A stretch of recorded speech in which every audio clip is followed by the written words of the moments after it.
The man accused of shooting and killing a Gwinnett County deputy appeared in court this morning. Everything we know about the disturbing situation. Plus, actor Tyrese Gibson is wanted for animal cruelty, where police think he is now. At this hour, Imelda's outer bands are lashing the Carolinas coast. All the while here at home, our rain chances are going down. Your Fox 5 Storm Team forecast is ahead. Fox 5 News at noon starts right now. But first, a church in Austell is left heavily damaged. Take a look at this aerial video right here after a fire ripped through the building overnight. Thank you for joining us for Fox 5 News at noon. I'm Tyler Fingert. Fire crews spent about 12 hours working to put out the massive fire, and now investigators are on scene to figure out what caused it. Fox 5's Kim Leffler joins us from the scene with the latest. Kim, that building looks like destroyed. Yeah, really devastating damage here, Tyler. The fire is out, but you can see the damage left behind. This is at the Prayer City Eagles Chapel International Ministries on Joe Jerkins Boulevard. You can see part of the roof there collapsed. Now, we're told the fire started in the church's sanctuary. Crews initially got called here around 9 p.m. last night. Firefighters used ladder trucks to pour water into the sanctuary, which saw the worst of the damage. Now, city leaders say right now the cause of the fire is unknown, and they couldn't say at this point whether or not this is considered suspicious. Now, we saw state fire investigators on scene here, which city leaders say happens anytime there's a fire of this size. There were several parishioners here, some who have attended this church for years, who are devastated to see this happen to their place of worship. Our heart is broken at this point, and we don't know what to do next, but I think God is in control and everything will come together. So right now, there's not much we can say until the investigation and everything is done. It's just heartbreaking to see something like this happen to a congregation that meant so much to the community. They're a large congregation, been here for a while, so yeah, it is heartbreaking to see this damage.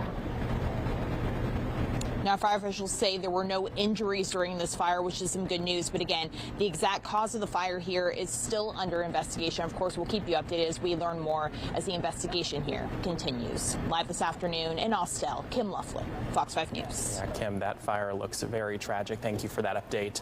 The man charged with the Gwinnett County deputy's murder appeared in court this morning. Court records show 43-year-old Eric Sumner and Master Deputy Tamara Bartlett had been in an on-again, off-again relationship for several years. She filed for a temporary protective order in April, but asked the judge to dismiss it a month later. Over the weekend in Forsyth County, Bartlett was shot and killed in a domestic dispute. Investigators say her teenage son ran to a neighbor's house after Sumner shot him multiple times. He told the neighbor his mom and her boyfriend were arguing when Sumner started shooting.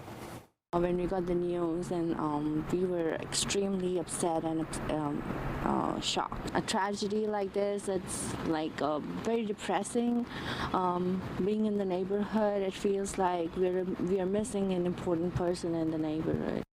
Yeah, a lot of people in that community are definitely dealing with this unimaginable loss. Sumner was arrested in Monroe County after a chase over the weekend. We are still awaiting information about Deputy Bartlett's funeral arrangements.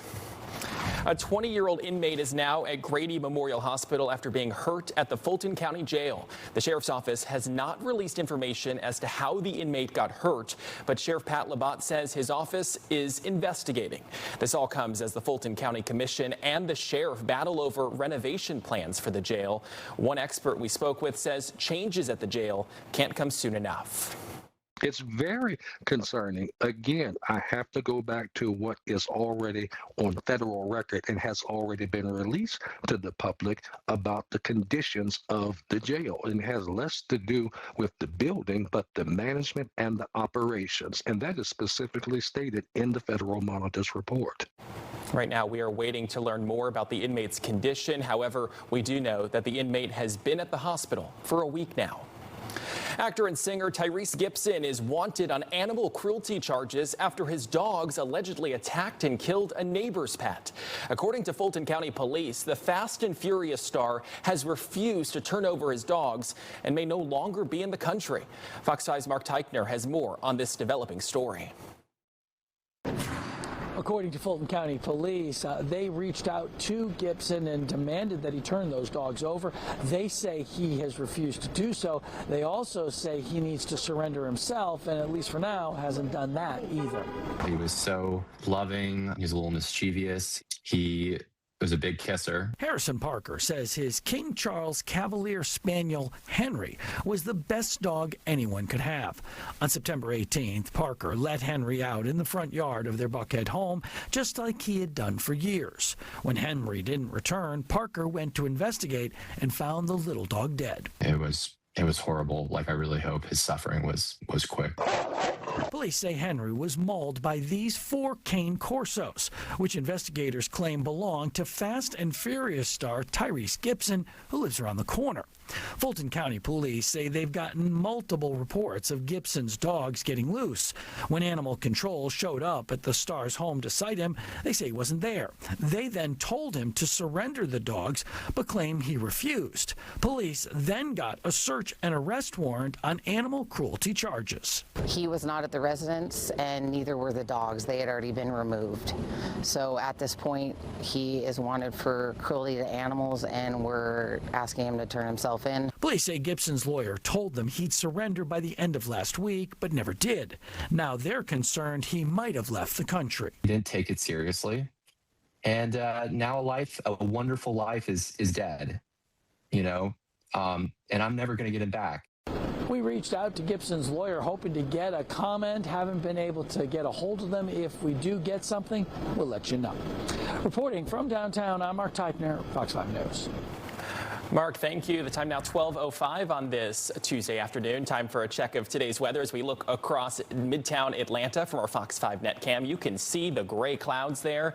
Let's bring in Fox 5 Storm Team meteorologist Jonathan Stacy with a look at the forecast for the rest of the day and the week ahead. I was out in Gwinnett County earlier this morning and I didn't see any rain, but I definitely saw a lot of the gray clouds, which looked a little ominous as I was driving out there. It definitely has the look, and at any point in time you're wondering, is something going to fall from the skies?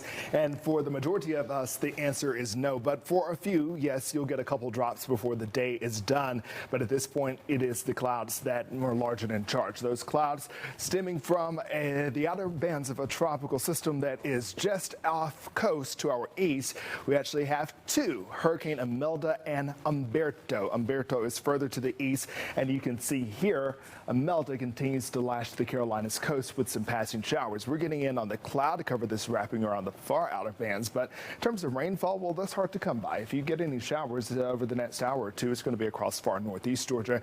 Here in the Atlanta metro area for points to the south and to the west, it is just downright cloudy. The current temperature here in Atlanta is 74 degrees, 72 in Carrollton, 77 in Rome. As you look up to the north, Blairsville, you're still in the 60s, 68 degrees. That temperature here in Atlanta at 74 degrees has only risen from 70 degrees at 7 o'clock this morning. So a slow temperature growth, and then we're having to defend ourselves against a wind that's coming in out of the east northeast at 12 miles an hour. At times we could find gusts near maybe 15 to 20 miles an hour. So the winds will be present today, and the clouds will stick around, but I think we can crack some space in the clouds just before the sun sets, and temperatures will likely go into the lower 80s, especially as we get a little bit more sunshine towards the latter half of the day. We'll look for a high of 82 degrees here in Atlanta, 84 for Rome, 79 in Carrollton, 78 in Griffin, 79 also for Eaton. Overnight temperatures in the metro area and for surrounding areas dropping down into the 60s, but some 50s up to the north from Blue Ridge to Clayton. We're looking at 59 degrees to kick off your Wednesday morning. A passing shower is allowed, but mainly to the north and to the west of I-85. We'll check out your rain chances in the days to come and also the downward temperature trend as we kick off the month of October. And that's next in my complete Fox 5 Storm Team forecast. Grayson has missed 4 birthdays, 5 complete sets of holiday seasons, his first day of school, learning how to walk, learning how to talk. And never a chance to make a choice of his own. My son does not know the joys of being celebrated, only mourned. It was an emotional day in the courtroom as the family of 6-month-old baby Grayson learned the fate of the woman who was responsible for his death. Tyrese Ingram took a plea deal and was sentenced to 20 years in prison in the fatal shooting of Grayson Fleming Gray. This happened in January 2022 on Anderson Avenue. Investigators say the baby was not the intended target, but was caught in the crossfire as Ingram and her co-defendant, DeQuace Little, fired more than 26 shots at another vehicle. There's nothing that anybody can do to bring back your child. And I oftentimes tell folks that the justice system is not closure, because you can never have closure when you lose someone who's close to you. But hopefully you are able to now put this part of the grieving process behind you and move forward, understanding that certainly baby Grayson had a purpose. And he still has a purpose. And in court, Ingram apologized to the family for her role in the tragedy. Coming up here on Fox 5 News at noon, a government-subsidized grocery store opens its doors in Atlanta. We'll have a closer look at the ambitious project just ahead. And new details are coming out about the suspect in the Michigan church attack. The latest on the investigation when we come back.